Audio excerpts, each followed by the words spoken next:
All right. Welcome back to musicmoose.org. We hope you've been having a good time plowing through all this wonderful instructional material. And in this lesson, we're going to emphasize a little bit more on some rhythm and percussiveness of the guitar, some backup technique when another instrument is soloing. There's a certain technique in the bluegrass realm that you might have heard about called the chop or the chunk, whatever some people like to call it. It emphasizes that offbeat, the and, in the 1 and 2 and 3 and. And you'll notice that a couple styles of music actually emphasize this type of accent on the rhythm. Actually, reggae and bluegrass are very similar.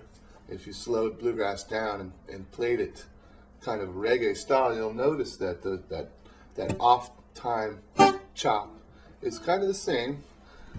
Polka, ska, a couple kinds of music actually have this type of accent.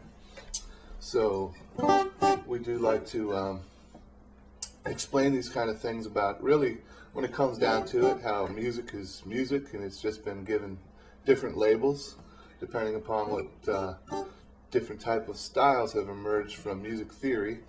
We all know of rock, jazz, blues, reggae, country, bluegrass, classical. All these styles have come from the same principles. So one large melting pot of music is the way we like to look at it. And with this percussive chop, okay, if I just play a straight 4/4 rhythm, common time, and if I just go ahead and, just for right now, I'm going to just strum a G chord for a little while and show you a couple different ways to accent the rhythm. Okay, so 1, 2, 3, and.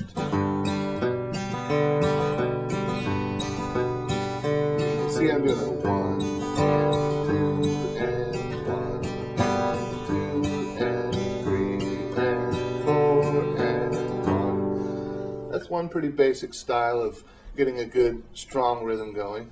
It's a good type of rhythm to play behind a vocal line. It's nice and full. It's not too busy. Of course, when things get a little more intense, when the fiddles and mandolins and banjos are going, you're going to want to kind of accent your rhythm a little differently. And I'm always a firm believer in, I know I've mentioned it in previous lessons, about every time the progression comes around and starts over, I usually like to try to accent things a little differently each time, just to keep it interesting and not too predictable, really. Keeps it interesting for yourself and also all the other folks involved, the audience, the players. So if I took that same rhythm,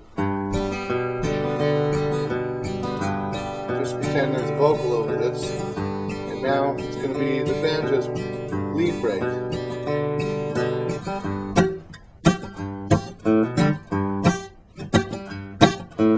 Hear how that percussive chop. Sometimes I may not even voice the chord clearly to where you can hear the full strum, because that's actually what I'm trying to get away from. Because you've got that bass chunking in there, you might have a mandolin chop or strum, a fiddle dragging the bow through. Sometimes with all these instruments together, the sound might get a little bit cluttered or too full, so you want to try to stay out of the way of the other players, basically. So with that chop, G run, chop, straight rhythm with a 2, 3, 4, or strum with the up strum, chop, run, strum.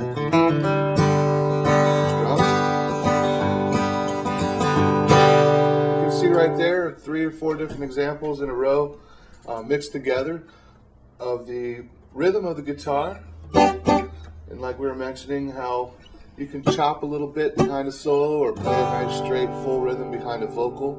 And I think once you start listening to a lot of bluegrass in general, you'll pretty much start to pick up on that idea of the chop. And actually, it's funny because if you come from a different style of music, I found it to be true for as simple actually as the bluegrass rhythm and accenting that one and chop time. It can be quite difficult actually for some people to pick up on that. If you're very used to listening to other types of music and you're trying to learn bluegrass, I know it can be a little difficult. For some people it might just come natural, so don't get too frustrated if you don't pick up on it right away. You know, these things sometimes don't happen overnight. So just, once again, try to have fun with it, and if you've got some favorite recordings you're playing along with, or friends that you're jamming with, and if you guys are all on the same kind of level, you can practice trading off rhythms and leads and accenting each other, or backing each other up, I mean, which is a large part of the role of the guitar, actually. It's not just all lead and fancy stuff. So basically want to do your best to support the other players without getting in their way. So I hope that this has been informative for you, and keep chopping away there, strumming, plucking. Have yourself a good time.